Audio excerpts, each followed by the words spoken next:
Karena guru yang mendidik dan membimbing, apalagi guru itu duduknya di tarbiyah, maka terkadang guru itu ada keras sedikit untuk merubah hawa nafsu yang ada di diri kita, supaya nafsunya mau tunduk dari amarah setidaknya menjadi lawamah. Apabila kawan naik menjadi mutmainnah, apabila naik lagi mulhamah, terus sampai kepada radiyah mardiyah kamilah, maka insya Allah itulah yang disebut kesempurnaan menurut Imam Ghazali, merubah nafsu setidaknya menjadi lawamah, munyakawa mutmainnah.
السلام عليك يا حبيب الله السلام عليك يا نور الله السلام عليك أيها النبي ورحمة الله وبركاته ببركة المصطفى صلى الله عليه وسلم يا غلام سميتك بما سماك الله سبحانه وتعالى بالعضل باسم المبارك اسمك خلوة أحمد بارك الله فيك يا غلام سميتك بما سماك الله سبحانه وتعالى بالعضل باسم المبارك اسمك خلوة أحمد بارك الله فيك ببركة المصطفى صلى الله subhanahu wa ta'ala bil adal bi ismil mubarak ismuka khalwati Ahmad bin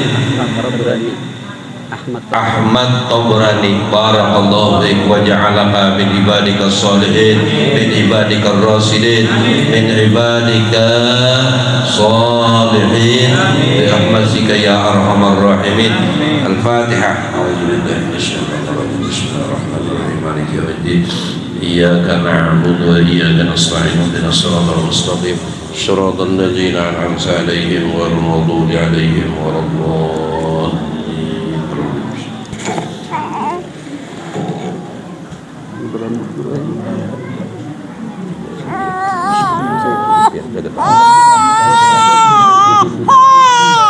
Bismillahirrahmanirrahim. Allahumma shalli ala Muhammad.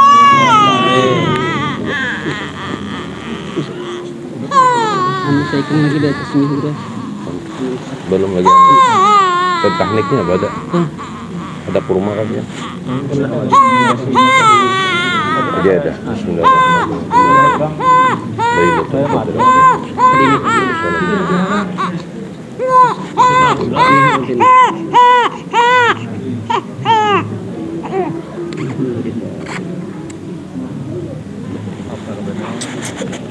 Kita lagi. Bismillahirrahmanirrahim. Liyaghfirullahu ta'ala wa ta'akhir wa yusimma ni'mat. Yansurallahu nasran 'azizan wa yusra. Bismillahirrahmanirrahim. Allahumma shalli ala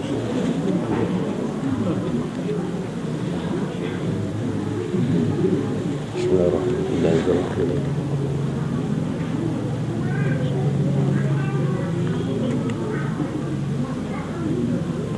Iman sempurna. Siapa namanya? Muhammad Rifki. Muhammad Rifki bin Anang. Anang aja kan?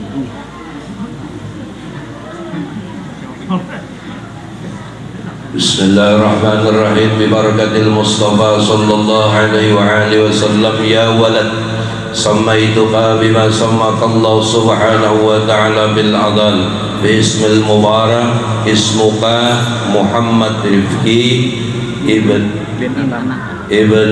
Anang barakallahu fiik wa ja'alaka min ibadika sholihin wal rasidin fadlan minka wa rahmah ya arhamar rahimin. Potong je rambut itu. Bismillahirrahmanirrahim. Allahumma salli ala Sayyidina Muhammad.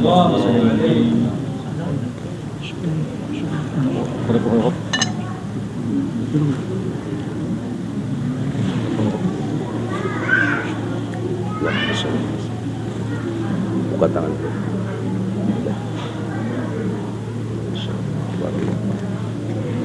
Barakah, sehat walafiat, alhamdulillah, panjang umur. Amin. Alhamdulillah. Allahumma salli wa sallim ala sayyidina Muhammadin wa ala ali sayyidina Muhammad. Assalamualaikum warahmatullahi wabarakatuh. Bismillahirrahmanirrahim. Ahmadu man istafa min ibadihi man sya'a bil wilayah.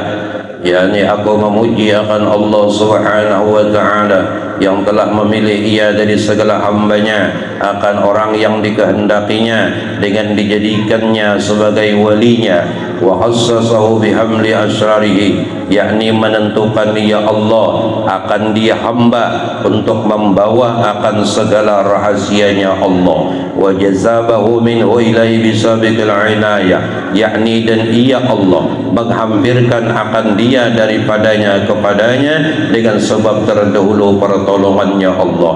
Wa ashkuruhu an manna alaina bil imani bima ja'at bihil anbiya wal awliya min asyarihir rabbaniyah, yakni menurut pengarang menakib, aku bersyukur kepada Allah Ta'ala bahwa ia Allah mengaruniai atas kami dengan mengimani barang yang mendatangkan dengan dia oleh para Nabi Allah dan segala wali Allah dan daris daripada segala rahasianya Allah yang bangsa ketuhanan. Wa waffaqana limutaba'ati sunnatihimul bahiyyatis saniyah, yakni telah menolong, ya Allah telah menolong kami untuk mengikut akan jalan semua mereka yang terang lagi mulia. Wa usalli wa usallimu ala man sajada lahul malaku wa huwa bidhahri abi syuri, yakni dan aku memohonkan rahmat dan sejahtera atas penghulu kita Nabi Muhammad sallallahu alaihi wasallam yang sujud kepadanya Rasulullah segala malaikat, sedangkan nurnya Nabi Muhammad sallallahu alaihi wasallam masih terkandung di dalam tulang belakang ayahnya yang zahiri, yaitu atas Nabi Allah Adam alaihi salam, wa ala alihi wa sahbihi wa tabi'ihim bisabilin nuri, yakni dan atas segala pula warganya Rasulullah dan sahabatnya dan segala yang mengikut akan mereka itu pada jalan yang nurani daripada amal yang soleh. Wa ba'du. Alhamdulillah, di sore hari ini kita dikumpulkan Allah Ta'ala dalam acara tasmiyah atau pemberian nama kepada putra daripada anak Anda Tabrani.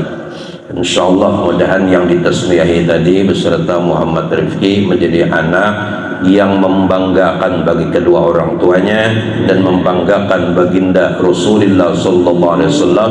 Mudahan anak ini diinfakkan untuk Rasulullah, untuk menolong agama Allah Subhanahu wa taala. Mudahan para putra-putri kita khususnya yang ditasmiyahi tadi menjadi orang yang mereka mengikut jejak langkah baginda Rasulullah, diberikan anugerah min ahli taqwa, min ahli salih, min ahli rasidin, min ahli salihin. Mudahan babarkah, bauntung dunia akhirah, dan ditakdirkan dan dijadikan Allah minal ulama'il amilin. Amin ya rabbal alamin. Mudahan putra putri kita demikian juga, mudahan mereka sebagai penyejuk di masa tua kita, sebagai anak yang bisa membahagiakan ayah dan ibunya. Amin ya rabbal alamin. Ini kita sedikit diminta membaca manaqib daripada Tuan Wali Sayyid Muhammad bin Abdul Karim As-Samman Al-Madani. InsyaAllah turun rahmat barata'ala. Biar dia panas-panas sedikit ya Allah. Ini panas tuh apabila bepaluhan bagus. Banyak orang garing nang kada mau bepaluhan. Jadi paluh tuh bagus ya. Kenapa jadi bagus? Duduk di dalam majlis ilmu, di dalam manaqib wali Allah dan dalam pembacaan maulidin Nabi sallallahu alaihi wasallam. Paluh itu akan jadi saksi nanti di yaumil qiyamah. Bahkan setetes paluh yang dibawa membaca maulid Nabi sallallahu alaihi wasallam akan menjadi benteng dari panasnya api neraka Allah Subhanahu wa taala. Paluh kita menetes hari ini jadi saksi di yaumil qiyamah. Kita memuji dan mengagungkan baginda Nabi Muhammad sallallahu alaihi wasallam. Kenapa kita puji beliau? Karena kita cinta dengan Rasulullah sallallahu alaihi wasallam. Rasulullah berjanji, siapa yang cinta, almar'u ma'aman ahabba, seseorang dikumpulkan bersama orang yang dicintainya. Mudahan kita ini sampai meninggal dunia membawa cinta kepada Allah dan Rasulullah, dan cinta kepada orang-orang yang dicintai Allah dan dicintai Rasulnya, sehingga kita berkumpul dan berhimpun bersama mereka di bawah naungan syafaatnya Nabi Muhammad sallallahu alaihi wasallam. Amin ya rabbal alamin. Syekh Saman Madani, beliau adalah seorang putra daripada As-Sayyid Al-Habib Abdul Karim Al-Qadiri Al-Hasani As-Saman radhiyallahu anhu. Beliau ini banyak punya murid. Di antara murid beliau yaitu Al-Alimul Allamah Al-Syekh Siddiq Al-Madani Khalifah Sayyid Syekh Muhammad Saman. Ngaran murid Sidin itu Syekh Siddiq ngarannya. Alhamdulillah kita bisi guru Siddiq juga. Siddiq itu artinya jujur. Sidin berkata, ujar Sidin, hai segala saudaraku, manakala aku dengar dan aku lihat akan riwayat-riwayat daripada guruku dari hadis Nabi SAW bermula pada ketika dibaca manaqib aulia Allah, diturunkan oleh Allah beberapa rahmat atas orang yang membaca dan orang yang hadir mendengarkannya, serta diikatkan dengan yakin hatinya bahwa orang itu benar-benar wali Allah Ta'ala. Dan aku lihat pula beberapa murid yang dahulu mengarang ia akan manaqib gurunya, serta dibacanya pada tiap-tiap tahun sekali pada hari ketika wafatnya, serta membaca Quran, tahlil, bersedekah mana sekuasanya, tetapi hendaklah bersama-sama dengan orang banyak. Maka tatkala aku dengar yang demikian itu, yakni riwayat yang tersebut itu, maka sukalah hatiku mengerjakan seperti yang demikian itu atas sekadar pahamku yang bebal ini, serta aku himpunkan akan setengah keramat guruku itu Sayyid Syekh Muhammad Saman radhiyallahu anhu. Ujar Syekh Siddiq, aku pernah guruku berucap, nya seorang murid nang bujur kada perlu menakuni. Artinya apabila guru berucap bujur jualah guru ini, kada perlu. Kada mungkin guru nang bujur itu menyesatkan akan muridnya, atau kada mungkin. Nggih. Walaupun kadang kalimat guru itu pahit, namun itu akan jadi obat, insya Allah. Karena guru yang mendidik dan membimbing, apalagi guru itu duduknya di tarbiyah, maka terkadang guru itu ada keras sedikit untuk merubah hawa nafsu yang ada di diri kita, supaya nafsunya mau tunduk dari amarah setidaknya menjadi lawamah. Apabila kawan naik menjadi mutmainnah, apabila naik lagi mulhamah, terus sampai kepada radiyah mardiyah kamilah, maka insya Allah itulah yang disebut kesempurnaan menurut Imam Ghazali, merubah nafsu setidaknya menjadi lawamah, munyakawa mutmainnah. Inilah yang disebut irji'i ila rabbiki radiyatan mardiyah fadkhuli fi ibadi wadkhuli jannati.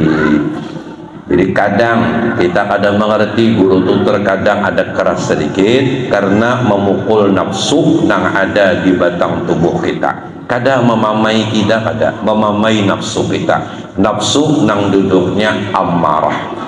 Ujar Syekh Saman, aku pernah mendengar guruku berkata bahwasanya ketika dibaca manaqib wali Allah Ta'ala itu turun atau diturunkan Allah beberapa rahmat atas orang yang membaca dan orang yang hadir mendengarkan. Dan kita yakin insyaAllah rahmat Allah turun hari ini, insyaAllah.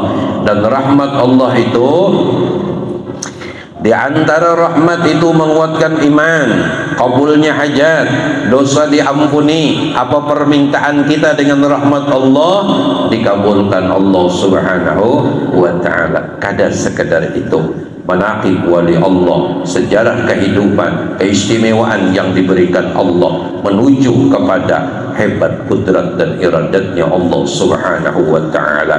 Di tangan para nabi dan rasul disebut adalah mukjizat, di tangan para kekasih Allah disebut karamat. Hakikatnya tetap kudrat dan iradat daripada Allah Ta'ala. Kadang-kadang kawa menentukan sesuatu apapun yang terjadi kecuali hanya Allah. La tataharrakat darratun illa biiznillah. Kadang bergerak satu biji darah tanpa izin daripada Allah Subhanahu wa Ta'ala. Termasuk kita berkumpul berhimpun hari ini diundang oleh anak dan Tabrani, lahirnya hakikatnya dasar Allah mengumpulkan kita. Seandainya ada ilmu yang disampaikan dan masuk, dasar Allah yang hendak babari-bari. Berkat siapa? Berkat Rasulullah sallallahu alaihi wasallam. Satu. Kedua, ujar Sidin Syekh berkata dari pengalaman para murid-murid yang dahulu, mereka mengarang manaqib gurunya serta dibacanya pada tiap-tiap tahun sekali, itu pada hari ketika wafatnya. Jadi bagus, walau kada abah kita kada wali Allah, walau abah kita kada wali anaknya tuh dulu ya Allah, nggih. Si anak perempuan 3 wali anak. Nah, nggih hatinya mewalikan anak. Tetapi disuruh oleh Rasulullah uzkur mahasina mautakum. Disuruh kita menyebut-nyebut kebaikan orang-orang yang telah meninggal di antara kita.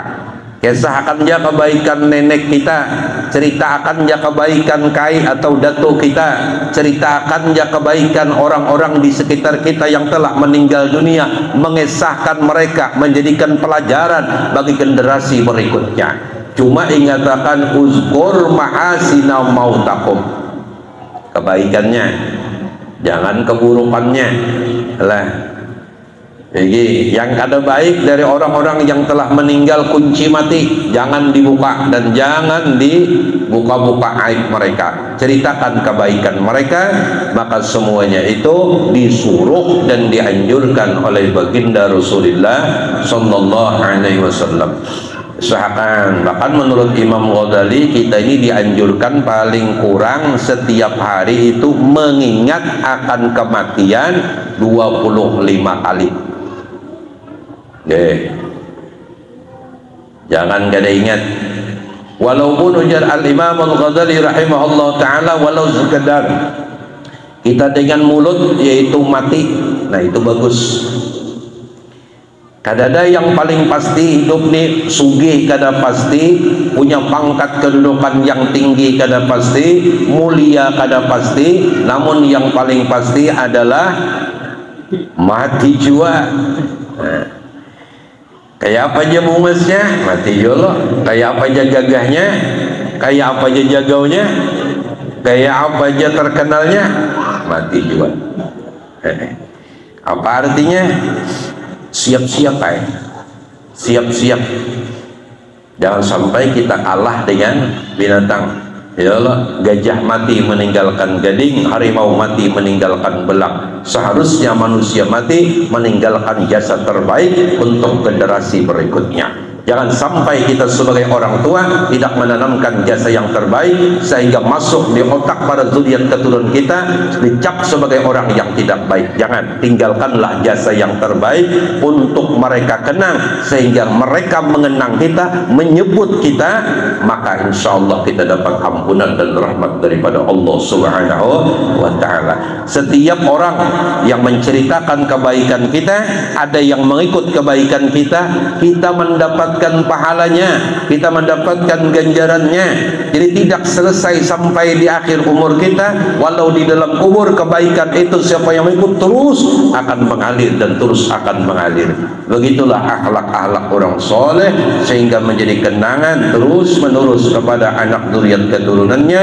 Dan ketika mereka menyebut kebaikan itu, yang di dalam kubur mendapatkan balasan pahala daripada Allah Subhanahu wa ta'ala.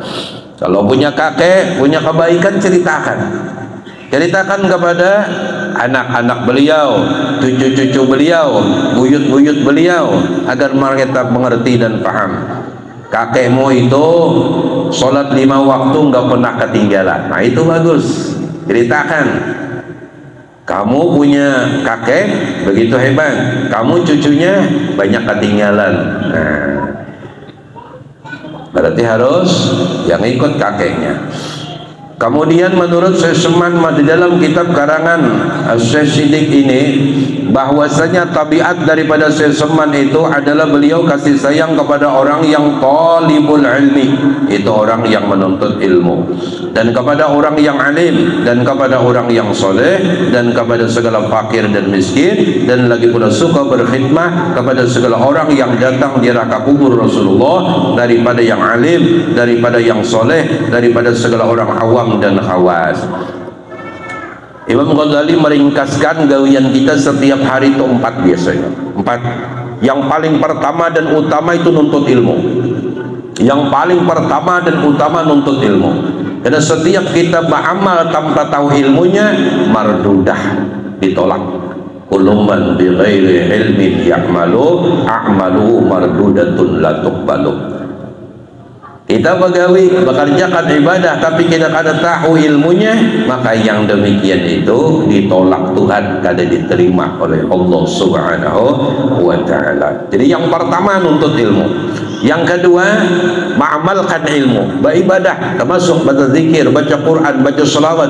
Semua amalia itu menurut guru ulun jangan dulu tampil di orang banyak, tapi mendarah daging, mesra di batang tubuh kita amalia itu sendirian di rumah. Sejujurnya enggak sendirian. Saat kita la ilaha illallah, la ilaha illallah, la ilaha illallah, siapa teman kita? Ana yurisu man dzakara. Akulah teman duduk orang yang menyebut namaku, kata Allah. Ia sedang bersama sang Khalik, tapi Allah kada mengambil tempat. Allah laisa kamitslihi syai'un. Allah kada di kanan, kada di kiri, kada di atas, kada di bawah, kada di luar, kada di dalam, cuma ada. Hadis kursi menyatakan, ana jalisu man dzakarani. Akulah teman duduk orang yang menyebut namaku. Di saat orang yang duduk di musalla, di surau, di masjid, di rumah, di kamar, yang mengatakan la ilaha illallah, dia sedang bersama sang Maha Pencipta alam semesta, sampai ia jatuh cinta kepada Allah Ta'ala, sehingga sebutan-sebutan kalimatul zikrullah terasa lezat manis dan nikmat di bibirnya. Kenapa? Ia telah merasakan makanan memuji Allah itu jauh lebih nikmat dari segalanya. Kenapa kita belum merasakan nikmat, belum merasakan lezat dan manisnya memuji Allah? Jujur, kita belum terbiasa. Seperti bayi tadi, coba makan nasi, kenapa ia menolak? Ia belum terbiasa. Karena sudah terbiasa ia makan nasi seperti kita makan nasi itu termasuk suatu makanan nikmat dan luar biasa. Kenapa? Sudah terbiasa. Jawabannya, ketika ada lelah, ada lesu, ada lezat menyebut nama Allah, berarti belum zikir itu menjadi makanan kita. Jawabannya singkat dan mudah. Berarti belum bujur, kelezatan itu didapat setelah bujur menjadi makanan kita. Coba bayi tadi apa makanannya bayi? Susu. Kalau sudah diunjuki susu, Tuhan ini kata begitu. Yalah. Makan yang lain ya kan bisa makan sedikit bisa, tapi menolak. Tapi kalau sudah susu, karena bayinya itu makanannya saat itu. Nah, begitulah kita. Rohani kita ini perlu makanan, maka diantaranya adalah memuji atau berzikir kepada Allah. Zikrullah termasuk baca Quran, baca salawat, baca istighfar, baca tasbih, termasuk kalimatul la ilaha illallah.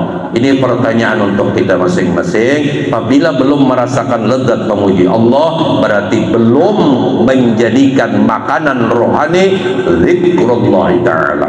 Berdosalah dosa. Ya ayyuhalladzina amanu zkurullaha dzikran katsira. Ini perintah dalam Quran. Ya ayyuhalladzina, orang yang beriman, uzkurullah, fi'il amar, perintah. Uzkurullah, sebut oleh kamu akan Allah, zikran katsira, zikir nang banyak. Berapa zikir nang banyak? Ulama menyimpulkan setidaknya kalimatul la ilaha illallah 300 kali.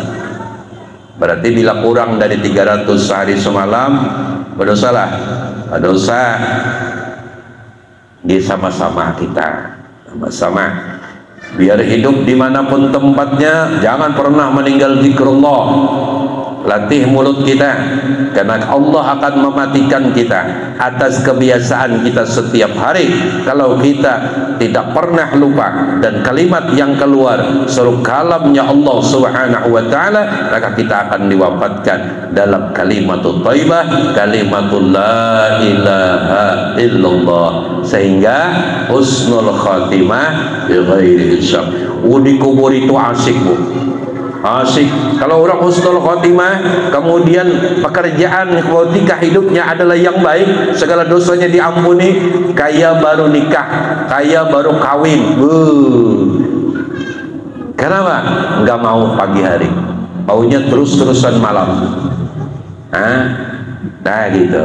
Jadi mudah-mudahan, jadi ya ayyuhalladzina amanu dzkurullaha dzikran katsiran, dan perbanyak menyebut Allah, termasuk istighfar, sholawat. Seabdal zikir memang kalimatul la ilaha illallah. Jadi ini kadusah betilayan orang lain. Kita pribadi apabila ada sampai zikirnya 300, berarti uzkur, kita masih uzkurullaha dzikran katsira, kita berdosa dengan Tuhan. Itu Quran. Ya ayyuhalladzina amanu dzkurullaha dzikran katsira. Banyak-banyak. Bahasa Jawa apa banyak-banyak? Oke. Apa? Oke. Akeh. Oh, alhamdulillah. Bujur bu, akeh. Wah ya awas kada akeh. Ini banyak. Ya, nah mudahan insyaallah. Ketiga apa? Ketiga diatur setiap harinya Al-Imam Ghazali setelah nuntut ilmu, mengamalkan ilmu atau beribadah kepada Allah, termasuk adalah zikrullah, baca Quran. Ketiga baru kita menolong orang lain. Kita dianjurkan untuk berbuat baik kepada orang lain. Jangan pernah berharap agar terus-terusan orang lain berbuat baik kepada kita, tapi kayak apa caranya kita berbuat baik kepada orang. Dalam kitab Al-Anwarul Bahiyah karangan Sayyid Muhammad, siapa yang berbuat baik kepada orang lain seakan-akan ia telah mengutangi Allah. Ia telah mengutangi Allah. Berarti siapa yang bayar? Allah. Berarti kita kada perlu berharap kepada orang yang kita baiki, karena ada Allah, ingatkan. Karena ada Allah yang membalas. Kebiasaan kita, kebiasaan ketika berbuat baik kepada seseorang, mengharap seseorang ini berbuat baik kepada kita. Jangan pernah lagi. Kenapa? Makhluk Allah sangat banyak, nang dikirim Allah makhluknya banyak, maka oleh karena itu banyak aja orang lain nang membalaskan kebaikan kita. Ada Allah. Yang keempat apa? Yang keempat baru kerja. Yang keempat baru cari nafkah. Kita ini terbalik, cari pegawai dulu, nuntut ilmu nomor 4, bahkan bisa nomor 19.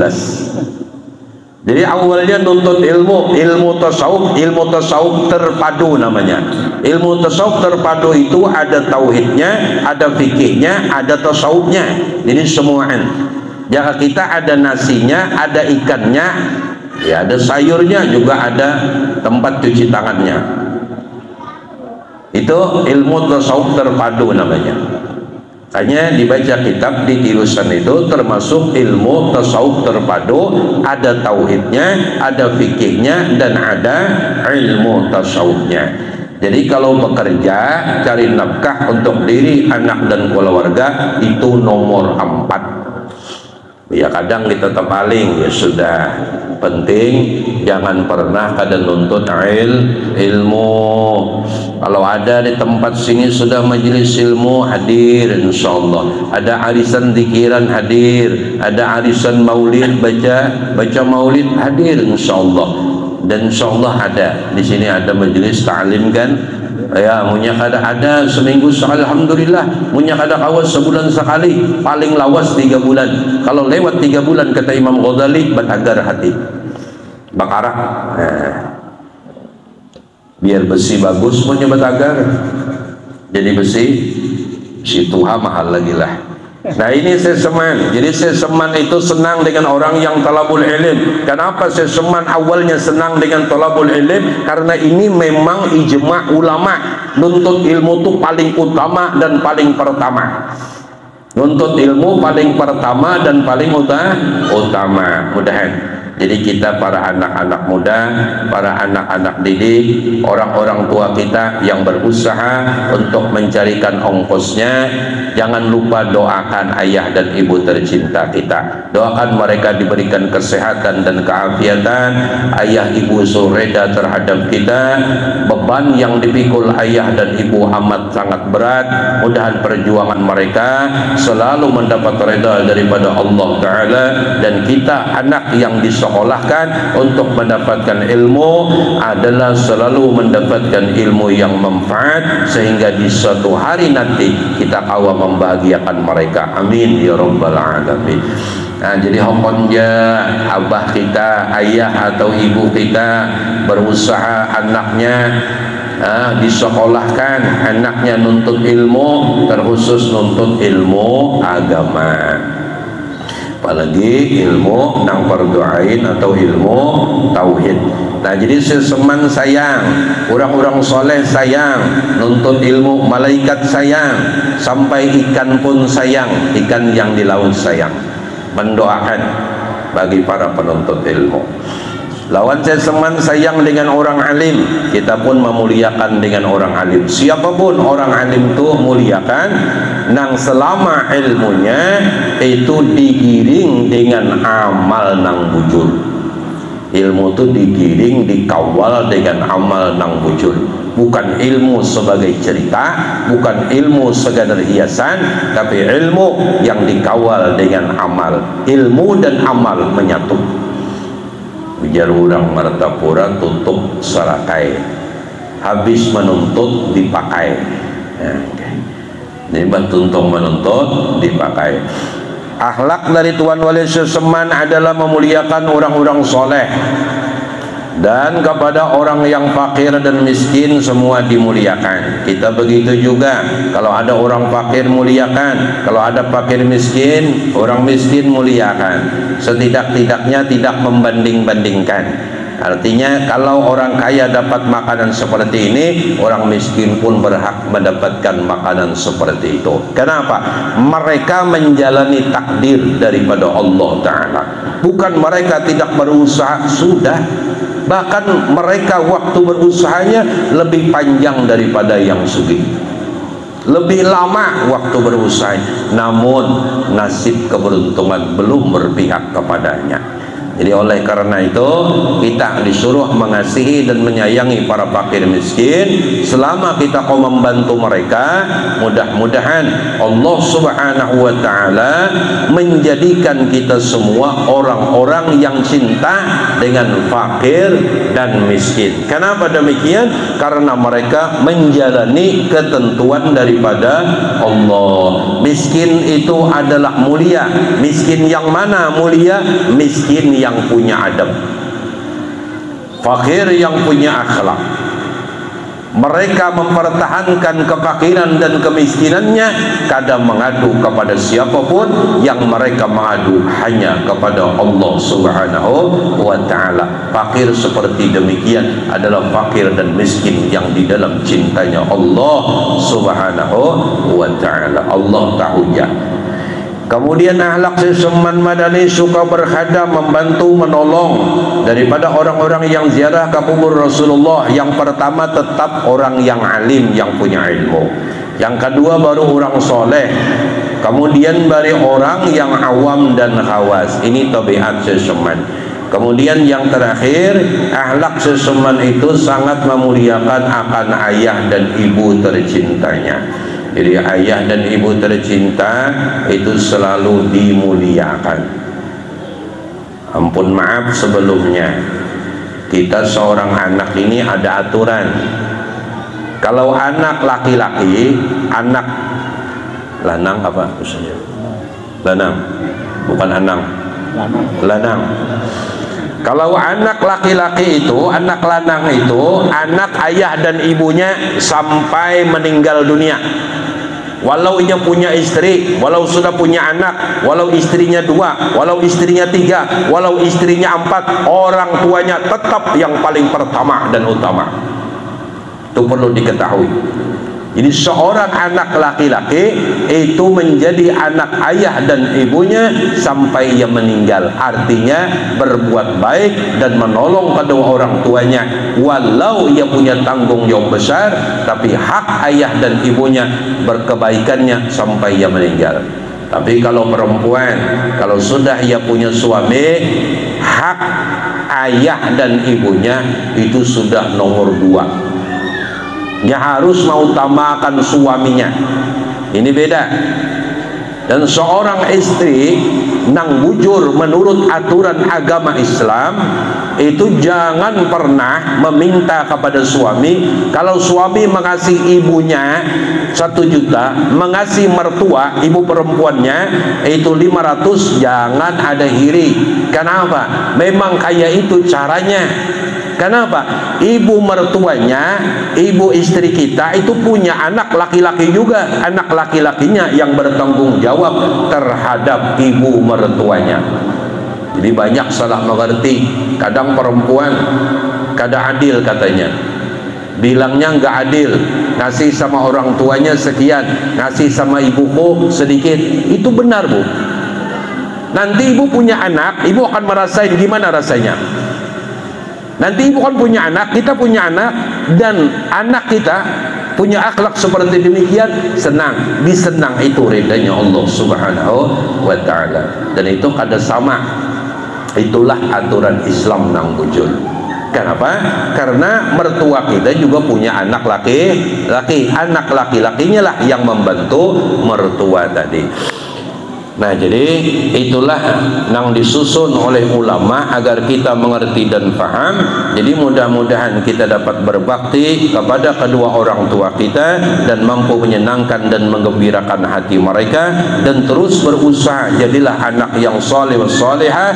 Apabila hendak sukses dunia dan akhirat, tidak ada jalan terbesar kecuali istiqomahkan, mendoakan mereka berdua supaya mendapatkan ampunan daripada Allah Subhanahu wa ta'ala, dan senantiasa ayah dan ibu kita dapat rahmat. Terakhir, jangan tapi lukai hati ayah dan ibu tercinta kita.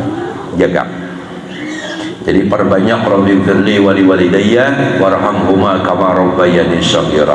Seorang anak banyak yang membaca rabbighfirli wa liwalidayya warhamhuma kama rabbayani shaghira. Bacaannya mudah, pendek, tapi khasiat dan manfaatnya amat sangat luar biasa. Nah, mungkin sedikit sekilas menakib di sore hari ini daripada riwayat kehidupan seseman, mudahan kita kawam mengikutnya. Ini akhlak wali Allah, ini akhlak orang soleh. Jadi akhlak orang soleh insya Allah bujur. Jadi pertama yang dicintai nuntut ilmu, ya kan? Termasuk adalah berkhadam, menolong, dan termasuk adalah birrul walidain, itu berbakti kepada kedua orang tua kita. Jadi mudah-mudahan kita barataan yang sudah punya anak, punya zuriat keturunan, hati-hati dengan ayah ibu kita. Kitanya dulu yang berbakti dengan orang tua kita, insya Allah anak kita berbakti kepada kita. Kalau kita durhaka kepada ayah dan ibu kita, sampai ke aras sana anak sekolah ada di antara anak kita yang mendurhakai kita nanti. Kenapa? Karena kita durhaka kepada orang tua kita. Allah ingin merasakan satu rasa apa yang pernah orang tua kita rasakan. Jadi hati-hati. Seringlah minta ampun, seringlah sujud, ciumlah tangan mereka. Di telapak tangan ayah dan ibu ada keberkahan khusus daripada Allah Ta'ala. Allah yang mengandaki keberkahan itu di tangan ayah dan ibu kita. Ketika kita bepergian jauh, kita disekolahkan dari manapun, yang pertama carilah ayah dan ibu kita, cium keberkahan, ambil di telapak tangannya. Jangan duluan cari teman kita. Ruput, teman kita enggak ngasih kita uang, teman kita enggak memelihara kita sejak kecil, ibu kita yang memelihara, ayah kita yang merawat dan menjaga, carilah mereka. Itulah akhlak dan adab bagi para penuntut ilmu, dimanapun sekolahnya, dimanapun tempat tinggal ia nuntut ilmu, tapi utamakan kedua orang tuanya. Nah, jadi mudah-mudahan Allah menolongi kita dalam kebaikan sehingga kita diberi anugerah anugerah dapat berbuat baik kepada ayah dan ibu kita, maka insya Allah putra putri kita menjadi orang-orang yang baik, orang-orang yang menggembirakan, orang-orang yang bisa nanti memberikan salah satu tangan mereka yang akan menuntun membawa kita masuk ke dalam surganya Allah Subhanahu wa ta'ala. Mudahan yang hadir undangan semuanya mendapatkan ampunan dan rahmat daripada Allah Ta'ala, hajat dunia hajat akhirat dikabulkan Allah, dilancarkan usahanya, diberikan keluasan rezeki yang banyak lagi halal dengan niat untuk bekal negeri akhirah, dikumpulkan di sini, berkumpul di akhirah, mendapatkan keselamatan di bawah naungan syafaat Nabi Muhammad sallallahu alaihi wasallam, husnul khatimah bi ghairi hisab ala tilka niyyah wa niyatin salihah ila hadratin Nabi al-Fatihah. Bismillahirrahmanirrahim. Alhamdulillahirabbil alamin arrahmanir rahim maliki yaumiddin iyyaka na'budu wa iyyaka nasta'in ihdinas siratal mustaqim siratal ladzina an'amta 'alaihim ghairil maghdubi 'alaihim waladdallin.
Thank you.